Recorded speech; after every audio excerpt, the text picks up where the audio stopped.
May I ask Sanskriti Thakur to join us? She's chairperson Tower Capital. She's based out of New York.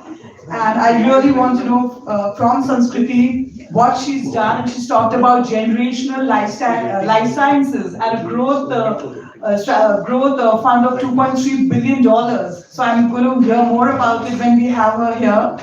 I'd like to invite Isabella, who runs a company called the Goodness Company, which is, so the name says it all, so we'll hear more about it. And Dr. Aarti Gupta, who has been, from India. She's accompanied, and, she, of course, runs Ficky's startup investments. So all those women out there who want to early stage startups, Aarti is the correct person to connect with. And we have Santosh Jairam joining us today, who is heading the global strategy for sustainability, and his company is being spearheaded by a woman. So he's going to share thoughts with us on the innovative strategies in the sustainable space we're talking about. So Sanskriti, let me start with you on our very first question. Tell me a bit about the generational life sciences and what you've done, and on the fund which you've created and the innovative practices you've done on that. Certainly. So I have been in life sciences for about 25 years, and one of the very critical gaps has been our understanding between women's health, community health, and environmental health. And there's an acknowledgement that what we do today, how we interact with our environment, how we manage toxicity, how we evaluate genetic and epigenetic changes impact not just the first generation, but the fifth and sixth generation. So the things that we do today and we invest in today with regards to life sciences and healthcare have a long-standing impact, and we cannot waste the next 60 years. In that regard. So Tower Capital is my organization. It was started on the basis to pioneer generational health. And very specifically, generational health are the genetic, epigenetic, and environmental effects that scientifically pass on to the next generation. We have evaluated over $17 billion worth of innovative companies at early stage all the way through mid-cap privates. And we've curated a basket of these companies that we believe will be shaping this category. And so my role in this is to ensure that all people in the world understand what generational health is. We partner with the World Economic Forum to pioneer this category in and of itself. And we look for the best assets, the best innovations, the best people to make sure that this is not a forgotten space, but it's important for our children and future generations, and we're all part of it. So, yeah. So of course, Sanskriti has navigated all these complexities, and Dr. Aarti, so tell us more about your startup initiative and the kind of innovative companies you've funded in, and what are the challenges which women face. So if you can throw some light on that and share some thoughts. Sure. Thank you, Stuti, and extremely grateful to be here on this wonderful panel at Invest India. Proud moment for everybody who's from India to see the kind of representation we have here this year at Davos. And there's a growing consensus that women leadership leads to innovative and sustainable solutions. I've been fortunate enough that the multiple roles which I play, whether heading our family office, whether as an independent director, or investing in early stage startups, I've encountered some amazing women entrepreneurs and see them how they're transforming the Indian startup ecosystem. Through about 35 companies, and we've invested in, and we're LPs into a number of funds who've invested in about 100 odd companies. We try and provide them not just capital, but smart capital.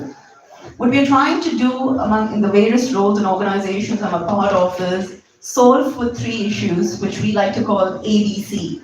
The first is access to training and mentorship. That's something very, very fundamental, which I feel women need. And last year alone, in India, through our program, we provided training to about 487 women entrepreneurs. And this is training in digital marketing, HR, how to set up their company, etc., etc. The second problem which we're trying to solve for is bridging the funding gap. We all know there's a funding winter.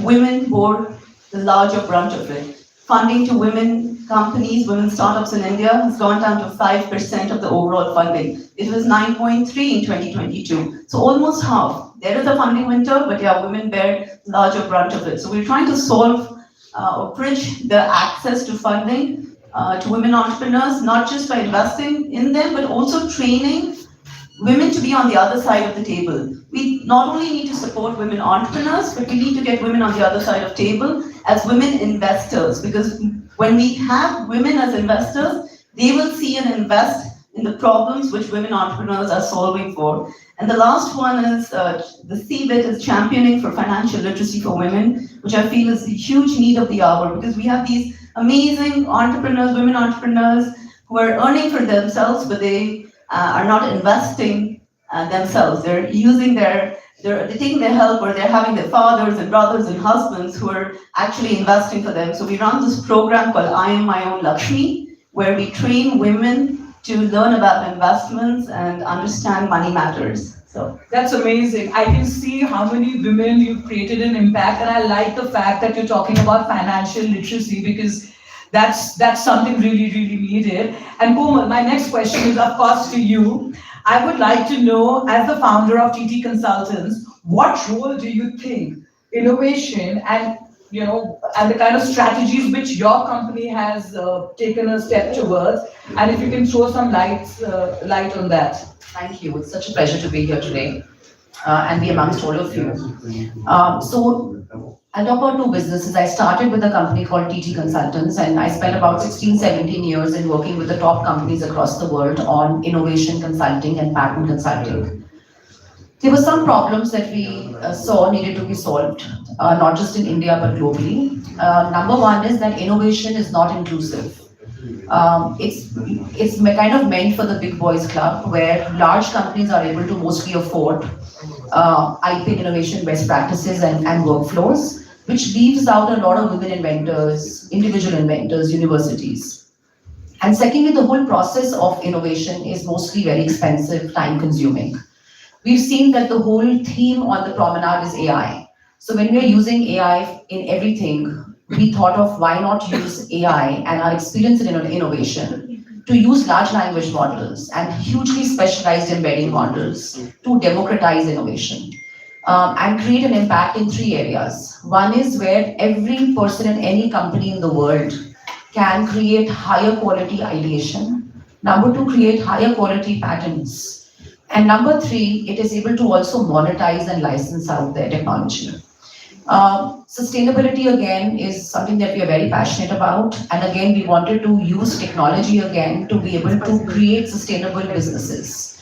So in our innovation platform, we have a sustainability tilt where we have trained our model on millions of patents and technologies, which when any person who's working on a problem being solved in a business or an organization or a university, when you put in your idea, it's able to kind of ping on millions of patents and innovations relating to sustainability and provide solutions to users on sustainable models. So I'll give you an example.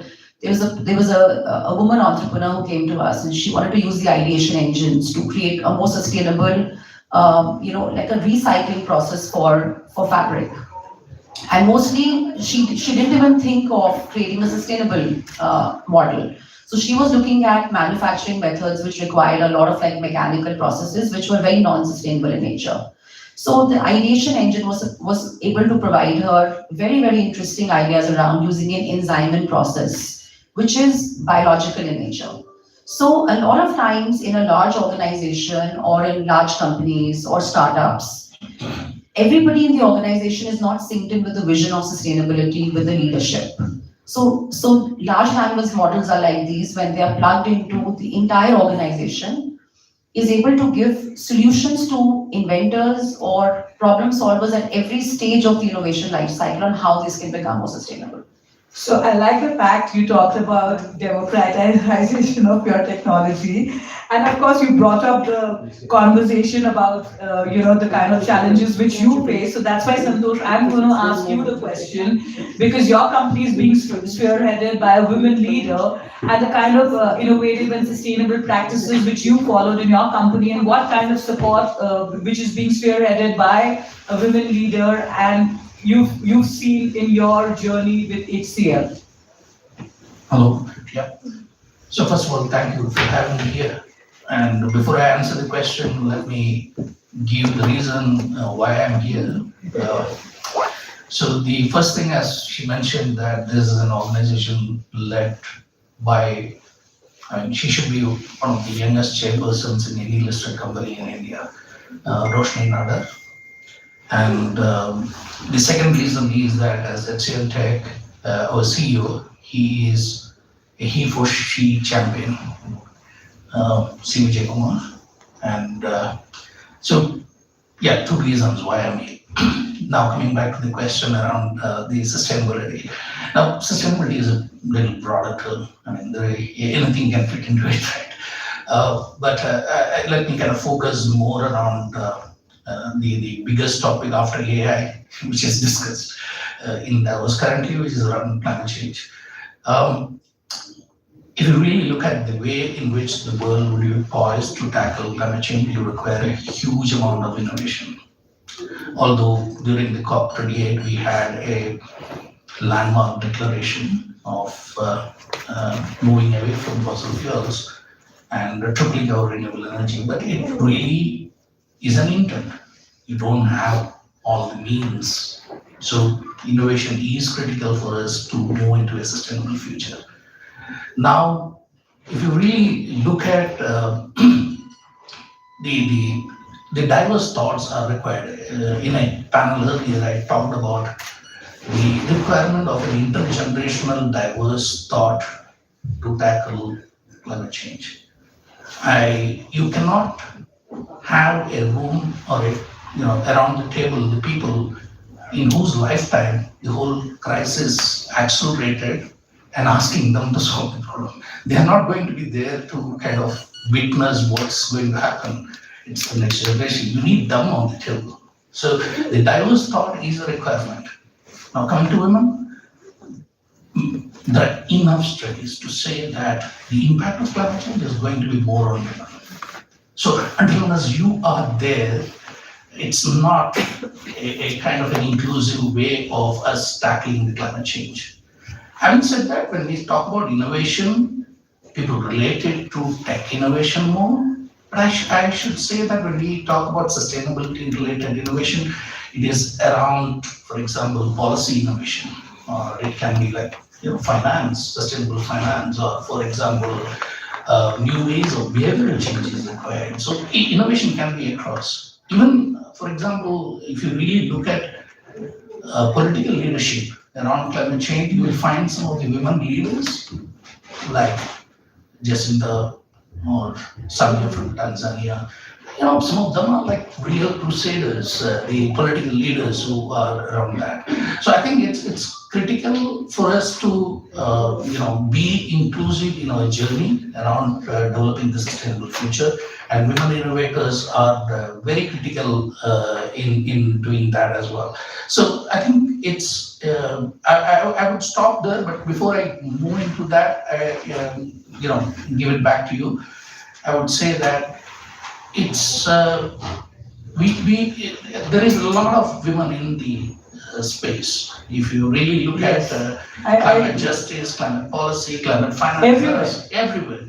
So it's important that we accelerate it, and it's an innovation in the climate change space or sustainability space is an abundance, but the importance is that abundance is not scalable, and that is where the support is required. So I can hear Sanskriti nodding, and I will come back to you, Sanskriti, but I love the fact that you said that climate change will impact women more. And so I'm going to come back and I'm going to ask Sanskriti to sort of answer that. But first, I'm going to come back to you, Isabella. I love the name of your company, the Goodness Company. And, so of course, I was told by Invest India to have a diverse panel. And of course, we are representing different countries. So tell us a bit about Goodness Company and the kind of innovative strategies. Thank you so much. I feel so grateful to you among this trailblazing women and men leaders. Thank you so much. So actually, let me first share with you my conviction and why I started Goodness & Co. I believe we are at a tipping point, actually, where business has no other choice than to reinvent themselves and demonstrate really their contribution to better futures. In fact, I even believe that companies with a positive impact will thrive. Why? Because chosen by people. People being employees, consumers, clients, partners, and now investors. So the question is not anymore about the why, but it's about the how we make it happen. So this is why I started Goodness & Co. a couple of years ago, really to serve courageous leaders on a mission. Leaders that were eager to shift purpose into practice and to become a force for good. And maybe let me share with you the points that we're doing that is absolutely critical and where I put all my energy is demonstrating that it is possible. Because when you look at all the challenges that we are facing in regards to climate change, believe me, it is super scary. I have 5 kids, I'm really scared for the next generation. But nevertheless, I believe that it is possible. And all my energy is really serving those courageous leaders that are demonstrating that it is possible. It's not about the CSR mode, no. It's not about doing things less bad, less plastic in the ocean, less carbon, less this, less that, no. It is really about contributing to society. This is the main difference. This is what I call net positive. And here, let me maybe share a couple of our partners. The first one I was with yesterday, Lee Nair, the CEO of Chanel. They are amazing in really helping, for instance, adolescents and women around the world to really be themselves and really, help them have no boundaries and be who they want to be. There is also another lady that I love, that I really encourage every single day. It's Barbara Martin Coppola, who is the CEO of Decathlon, a sports company. She has demonstrated what business as a force for good means, which is really decoupling growth, economic growth, and carbon footprints. For instance, last year, what we demonstrated, plus 11% economic growth, amazing, and at the same time, minus 1.7% in regards to carbon footprints. So it is possible to become a force for good. So this is where, at Goodness & Co., we really serve courageous leaders. And the second thing is that, and this is very much the place where we gather at Davos, is that no leaders, no company can achieve it on its own. So it's very much about cooperation as the new norm. And this is where we need one another to really make this shift happen. And here, let me share with you a couple things that I've been working on. One is, for instance, the Value Balancing Alliance, because it's really about... So, Isabel, I'll come back to you, but I like the fact that you talked about force for good. And, so of course, and Davos is all about that. But coming back to Sanskriti, do you want to answer the question about women's impact on climate change? Or would you like to share some other thoughts with us on the kind of challenges which you saw in your industry when you raised the group fund?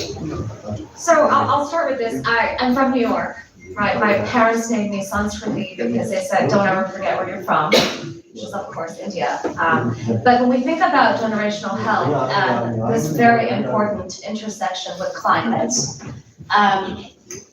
India is at great risk. organizations, countries that are growing the fastest and have the youngest populations will also therefore face the greatest consequences as it comes to the impacts of what passes on genetically, epigenetically, and environmentally, and climate, the types of toxins in our air, in our water. Inevitably, everybody is shifting the helpfulness, increasing chronic disease, burdening the economic viability of such a country like India, and in ways that are truly measurable. And I agree with what everyone is saying, but I will also tell you that out of the over 17,000 climate companies that we have evaluated, about 90% of them don't really make sense. So they are trying to do things that ideologically make sense, but as a business person, as a scientist by training, as someone who has been working in a clinical environment, will never scale.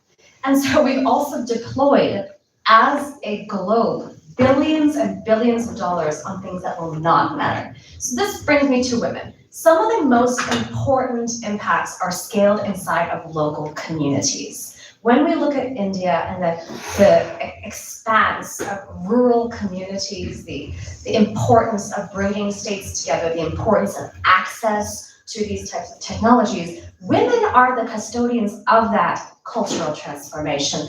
They're in the center of communities. They're connecting children and aged with the future. And we don't see that because it happens as something we don't want to recognize. It happens naturally. It happens as part of our upbringing, as part of what we eat every day, as part of how your mother has taught you to interact with your environment. But this matters more in the next 1,000 years than ever before because of the consumeration, the power that women now have, the levels of education and technological connectivity. So what we should do is focus on the things that can be scaled inside communities by women and be felt today so that we can see that 60-year impact start today. Because if we expect to see innovations that have something to bear in 10 years, we've lost a decade. Yes. So Sanskriti, that was a really, really valid point which you brought about on women leadership.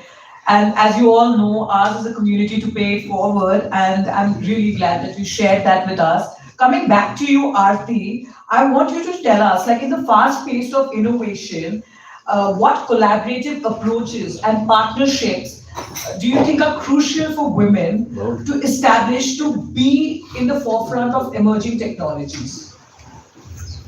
So, I think, Stuti, there's tons of stuff which women can do today, right? Like, and especially in India, nowhere is it a better time to be a woman entrepreneur or a woman leader than in India. The kind of impetus the government is providing to us, the kind of corporate leadership there is there, the kind of representation there is there for women leaders, and it's fantastic.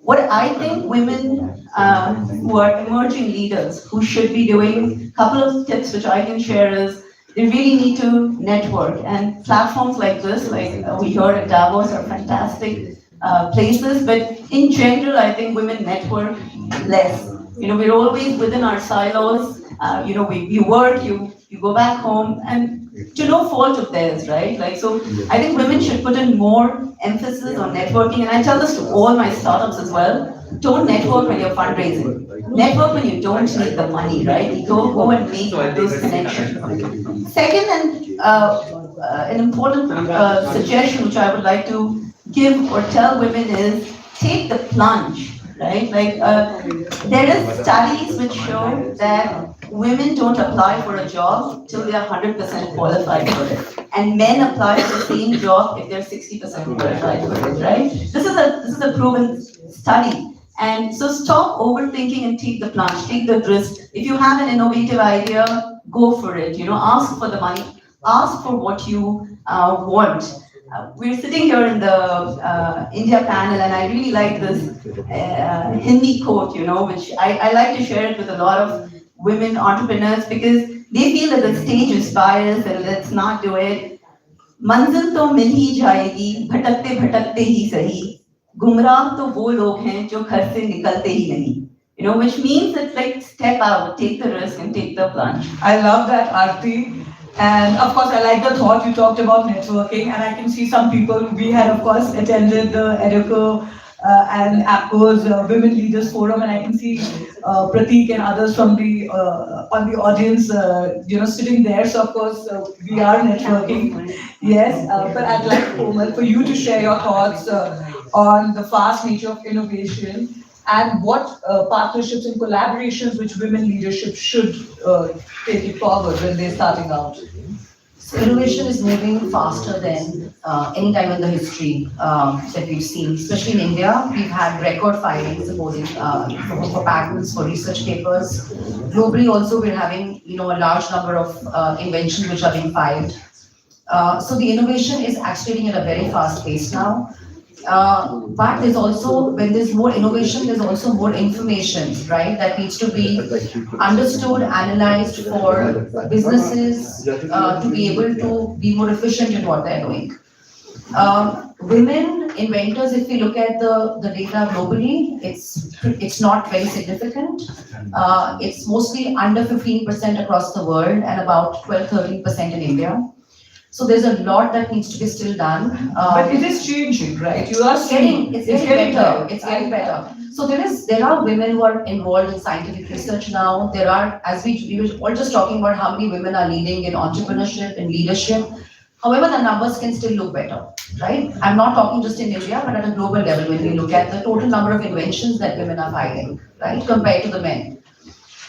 So there's stuff that can be done there. I think, for example, within my organization, we're 75% women. When I mean women, I mean data scientists, I mean engineers, I mean, the technology pioneers. So I think the corporate culture within organizations has to definitely get more oriented towards encouraging and creating more innovation pathways for women to be able to bring in more innovative ideas and take them forward. And if you look at the data, research institutes, universities have far more inventions than the corporates right now across the world, right? So that's an area where maybe you would have your own experience at HCL, but that's an area where I think. And I am going to come back and ask you that, Santosh. But just to add, Komal, we talk about, but I mean, I've been really fortunate. I started my business when I was 23. So we talk about women entrepreneurship, but in India, we're thriving. And that's something which RT also brought in. So we feel we are doing exactly what we are supposed to do. And coming back to having such a young women leader spearheading your organization, what are the kind of collaborations and partnerships which HCL has taken forward? I'd like you to talk about that, and there is Vera specifically. Broadly around the innovation spectrum is what you're asking? Yes. Okay. So a large company, right? I mean, we are almost 240,000 employees in 60 countries. So this happens across multiple areas, and I was discussing earlier as well. So as part of our growth itself, we do scan the environment with what is happening in the spectrum, and that really helps us maybe as part of our M&A strategy and some of those kind of things. We do have a kind of a clear line on that. The second one is we have what is called as an e-STIP platform. The e-STIP platform is more around bringing in startups, not just sustainability, but broadly around many of the digital aspects and other areas. The idea is to validate them, bring them into the platform and open them up to our clients. So it gives an opportunity for them to kind of showcase it to all the clients of HCL. The third one is to our entrepreneurs, what we call the employees who are innovators. Through our value creation portal, they can put in their innovations into that, and again, it is open to all our clients. And if the client validates it, there is a higher chance of implementation of that. So there are multiple avenues by which we kind of look into it. And I think those would be the channels through which we. And Isabella, your thoughts on collaborative exercises or partnerships which your company has taken forward, especially for women? Well, I believe that I really see a difference between companies that are succeeding in the transition versus others. There is one single thing that matters. one only, is their ability to harness the power of people around them. So it's really about setting up more collaborative and inclusive governance with employees, diverse, leadership team, stakeholders, etc. It's really about creating value for all. This is really what matters. So I believe we are entering a new era in regards to leadership and governance, but we feel optimistic when we hear, one another here. The reality is far from being really fair as of today. I want to remind every one of us in this room that we cannot wait 131 years to reach equality. So we have really something to do here. And I think that I believe that I want to celebrate really women because, behind every successful woman, there is a tribe who has her back. And this gives us a lot of energy to move the needle forward. And there is one thing that really strikes me, one thing, is the courage, is for me, is the essential spark that the world needs. What is courage? Is the fortitude, the heads and the hearts, the strengths of heart, the alignments, really which gives you the fortitude to take courageous decision in times that are not easy. So I want you to really take this as a key takeaway of this panel, is remind you to really help courageous leaders around you to make the shifts happen, to be on the mission that we all need to build a better world. And actually, Sanskriti, I'm going to ask you a question, which is, given your extensive experience in shaping and leading health and economic transformation, how do you see the transformation impact on women leaders on the global stage? If you can throw some perspective, especially the kind of work which you've done on generational health, your pandemic disaster approach, that would be really interesting. Yes, I have to lead off of what she has just said, because the reality is that women have a barrier of time. Women, I have 2 children, I have a husband who's the CEO of a company as well, and my time is limited to network. My time is limited, my choices matter more. I also, before doing this, was a executive at a company of greater than 500,000 people. And during the pandemic, I was privy to all of our diversity and inclusion data. During the pandemic, we lost 30% of our senior executives that were women, because in times of challenge and conflict, we look to women to go into our communities, to go and take care of our children. We look to them and they answer the call, always.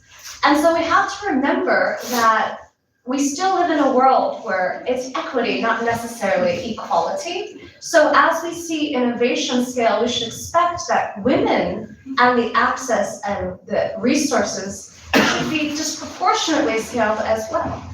I think it's very challenging that when we were measuring and monitoring all of the dollars flowing across economies and healthcare and moving into countries, where the money is moved towards vaccine deployment, they moved out of maternal health, out of primary care. We didn't take money from anywhere else and say, let's deploy it into vaccines. We took it out of 51% of the population that was going to give birth to our future generations. That was our collective choice across the world. So we removed and moved capital outside of primary care, which we were supposed to be giving to our rural citizens to ensure that we don't have mothers and infants dying at the front line. We took it out of maternal health. So we have women who are suffering long-term, who are unable then to enter the workforce, be those executives, and make the change that we see. So we have intentionally done things that lack awareness today in our last 5 years of engaging with each other, in our last 5 years of starting companies, leading women, and being country leaders. So we have to think very carefully about the intentionality of these choices and the long-term effects, not to generations, but women being a primary driver of such things like generational health.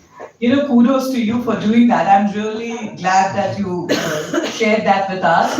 Aarti, can you just elaborate on your role of running the family office And what leadership lessons would you like to share with other aspiring women innovators? So, just to give everyone in the audience a little bit of a background, I'm the daughter-in-law heading our family office, and that itself, I think it's sort of unprecedented, at least in the circles where I was raised. And kudos to my in-laws, to the family for having that sort of trust in me, but also I want to give a pat on my own back, right? You know, for stepping forward and like just taking up that role, because family money and managing money has always been a male field. You know, you will rarely see, it's usually the patriarch who's looking after the money. But I had a calling, I said I'm good at it, and can I do it? I just had to do that, and the family had trust. So again, I'm going to circle back to that point which I made earlier, and I cannot stress enough on that. Ask for it, take the lead, because you are good for it. And like Sanskriti said, you know, when we are called for, we answer the call. So, you know, answer the call. That's something which I mean, this is one thing which I've learned, and I cannot stress more than enough on this point. Take the lead. And Komal, so given your leadership in IP and technology consulting, can you share any trailblazing women that have driven innovation with a focus on sustainability, or any of the innovative practices, like any experiences you'd like to share, or any stories or insights? So I'm very blessed and privileged to interact with a lot of inventors. And we are seeing a lot of women inventors, as I was talking about this previously, coming up with very unique ideas. And there are a lot of unique inventions which are very encouraging, and they're coming a lot from the rural areas. As we were talking right now, that if the rural communities are empowered, and there's a lot of like community, give back that they can do, these inventions are hugely important for society, for community, and for the country. So very interesting innovation that I came across recently were to do with the invention of sanitary pads. Which were actually based on biodegradable material and actually on banana fibers.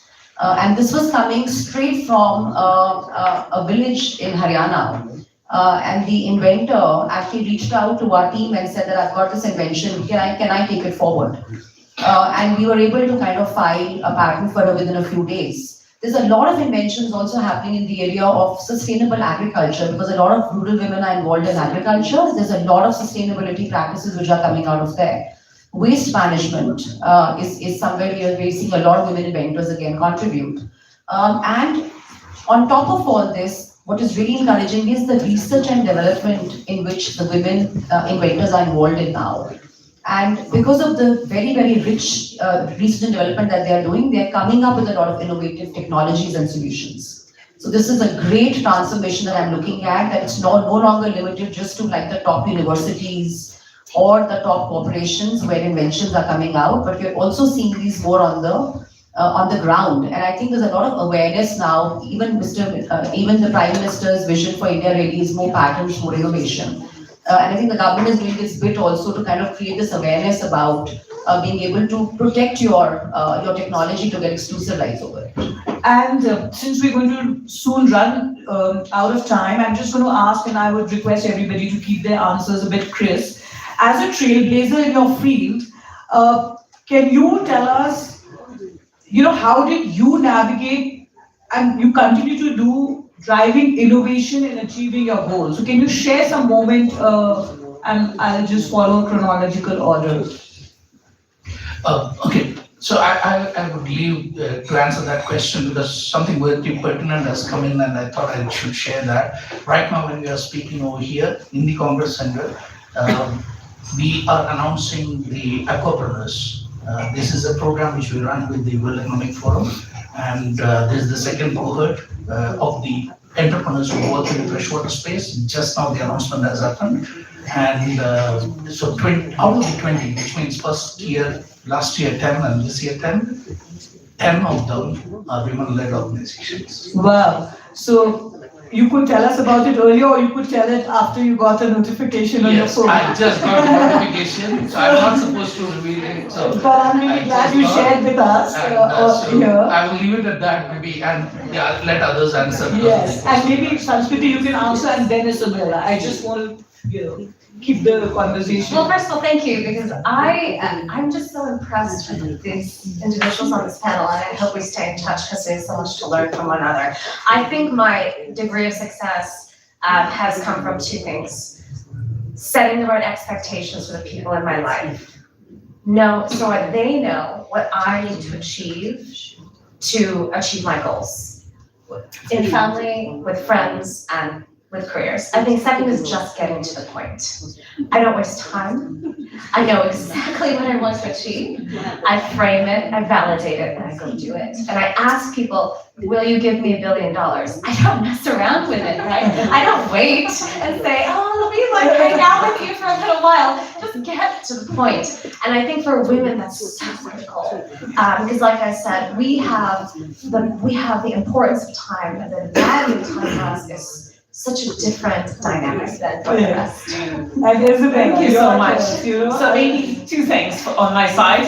I love what you just said, by the way. So one is be super clear on your purpose. My purpose is really to serve the courageous leaders of the world, the pioneers, to make the shift happen. So don't waste time with the others.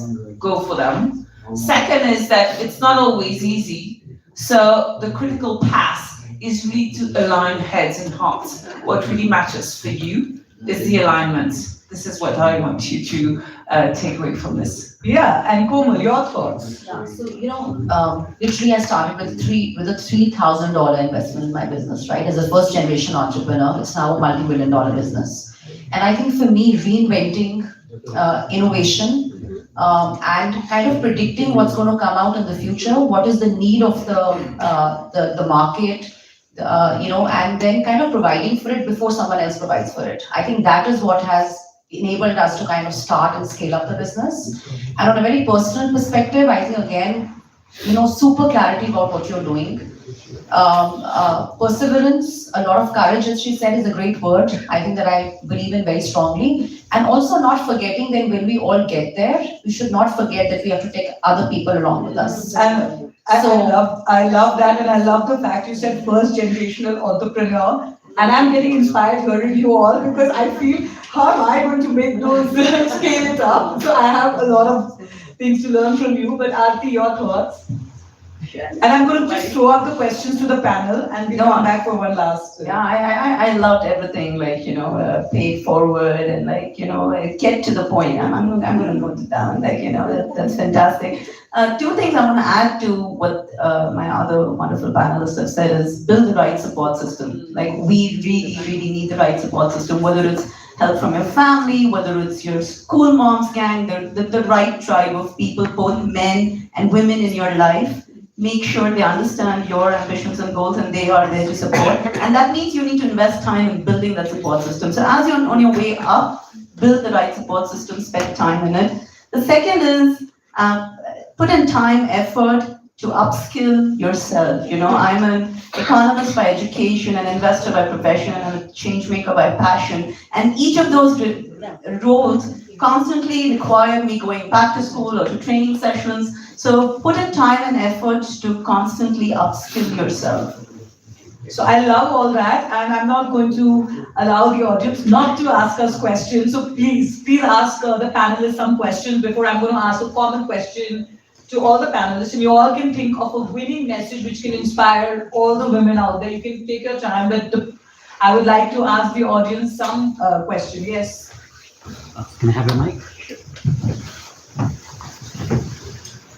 Hello, thank you for your insights. I have a question. Just now, some of you explained that the biggest hurdles you have is time management. But we also observed in some areas in South Asia and India, a lot of women, even though they have very good, leadership qualities and innovation, but they're not getting a very good support from the families because of the culture they are in. So what kind of message you are planning to give to them to come out of these kind of hurdles as well? I think, and maybe the others can add to it, that, India has many layers and we've really, really progressed. So I'd like to say that what we sort of witnessed 20 years back and 50 years back and now what we are witnessing in 2024, we've come a long way. And today we have some great founders and we are really making a progressive impact. I'm sure even at Davos, the percentage of women who have started coming is huge. The numbers are increasing. So we just have to take everybody along with us and just pay it forward, and that's the only way we can create a ripple effect. And if anybody else would like to Maybe, I come from a huge joint family, and I agree with you. There are certain segments of the society where the biases still exist, and it is very, very difficult for women to kind of break those class ceilings. But I think it's very important, to educate and reach out not just to the women, but also to the men, because it's equally important. They play a critical role in women moving forward as well. And women moving forward is not just good for women, it's good for the entire society, because we take the entire society, our children, communities together. So I think educate the men is also make sure that there are role models, because we need to see someone who looks like us, who has faced those challenges like us, to know that it's possible to do it. So when you have those role models ahead, you can say, hey, that's not that difficult, because she has the same family setup which I have. She has, children to take care of, but she's still doing it. Maybe I can do it too. So role models are very, very important. You'd like to add something? I don't have the same experiences, the lived experience here, but I can tell you that growing up in New York, my family came from, some of the parts of my family were in villages, and we run a number of schools in India. And I was very challenged to see that when I would go, the women would come and ask me these questions. How are you doing these things? I couldn't really fathom that, they weren't able to go to school because the school was so far away. They weren't seeing any type of role modeling. So I think if I may be just so simple as to say that we still have to really invest in rural education and health. Without health, there is no wealth. And without health, there's no capacity to see the world. So those basic primary care services, those access points, truly can change the feeling of every day, which changes the feeling of who we are. And we have time for one more question. Yes. Hello. Hi, how are you? My name is Oni Aninga and I work with NBC US. We have a section called Rising Women Series, where we showcase women in emerging markets, right, on US platforms. So my question to you is this: you mentioned investing in women, right? How can we invest? I'm Nigerian originally. There's cultural biases, there's religion, right? So you just can't come to a country, especially in the emerging markets, to invest.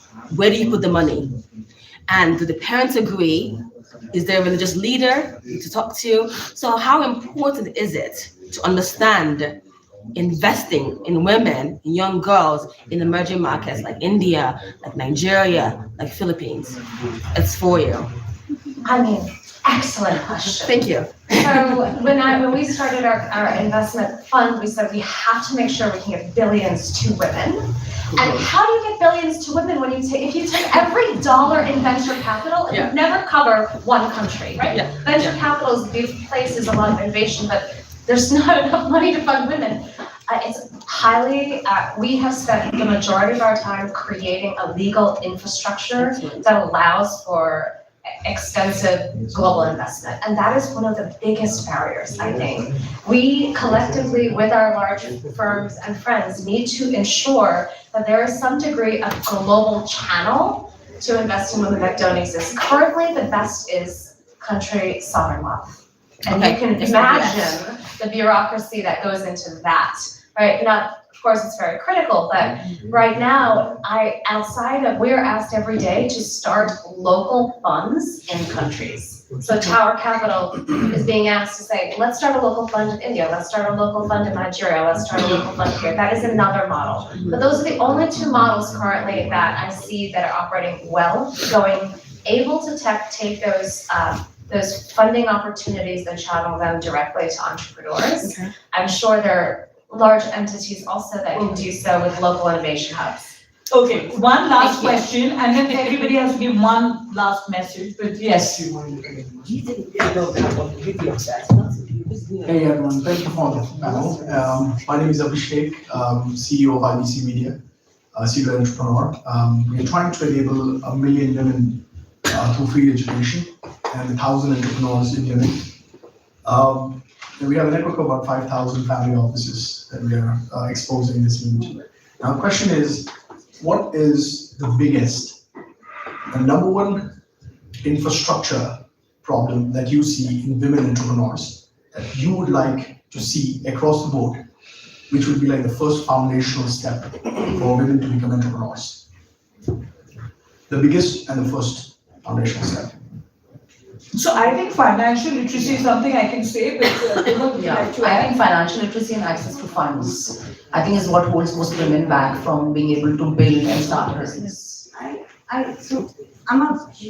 Obviously, financial literacy and access to funding, and I've spoken about this, but I think an area we really need to focus on is developing a more sustained care economy. You know, it's so essential that we build a strong care economy, because when women are going to work, a large portion of women are not going to work because they're taking care of the houses and the children, and they don't have support for that. And if we build a sustained care economy where they can do that, then they can go out and work. So I think a developed care economy is what is very crucial. I love that you brought the point of care economy. I mean, that was something which we've not covered. But I'd like to ask Isabella one last winning message. One more question. Yeah, can I just add to this? Sure. Because I've been working in this space for 10 years. So Okay, please. It's a good point on the care economy. And I think inclusion plays a very big role. Further add to what you said, the role model, you have intergenerational diversity in each space. So if you want to bring women along in the middle tier, you have to show role models who are bringing them along, you know. We have to break barriers. Now, funding is one barrier, but I think there are many more. It starts with, when it comes to approaching VCs and venture capitals, how much inclusion is there? Do they see women as a charity investment, or do they see, investing in her is good? And how much trust do they have in women? I mean, I work with corporations that say, she's on a maternity leave today, she's going to caregiving leave today, how long she's going to last. So I think there's so much more to add. I love it. I love the engagement from the audience. Thank you so much. And we can take this offline afterwards as well. So yeah, just a winning message, one line each, and then we just all have a photograph. Thank you. So maybe one last word is that we're all conscious that we have 10 years, right? We have 10 years to reinvent the way we do business. So let's just be bold and celebrate leadership with care, compassion, and purpose. This is my message. Yes. I think it should be focused, what is the opportunity lost? I used to be a partner with KPMG, and one of the studies for a country which I did for a public purchase are the biggest purchases. If they make a small change in terms of women entrepreneurship, how much is the GDP increase we did in modeling? The opportunity lost, nobody is talking about it. So all my life I've been told, be perfect, you know, be the perfect daughter, perfect student, perfect daughter-in-law. You know, I want to say, don't be perfect, you know, be brave, you know, take that plunge and go for what you want to achieve. So don't be perfect, be brave. I like it. I think for me the message is really just believe in yourself. You know, it all starts with believing in yourself. It doesn't start with taking, like a consensus from other people. Believe in yourself and have a very clear purpose in life. That purpose could be financial, could be social impact. Be clear about what you want to achieve in life, and then be happy with the purpose that you find.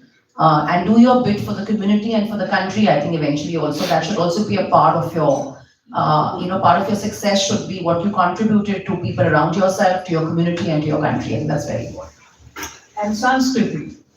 I mean, it's very simple. In no way can you do math without women. Women are 51% of this population growing. There's no productivity, no elements of growth, no access to technology, no better care if we do not support women. Thank you. And of course, for WIN, it's a movement to pay it forward.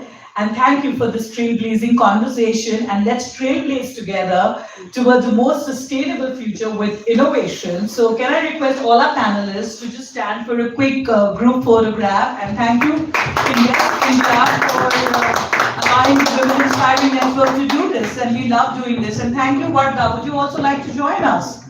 Varda is busy on the phone. Everybody like, anyway, you can come here, you're pink. Yeah, I thought I'd add some color to this ocean of black and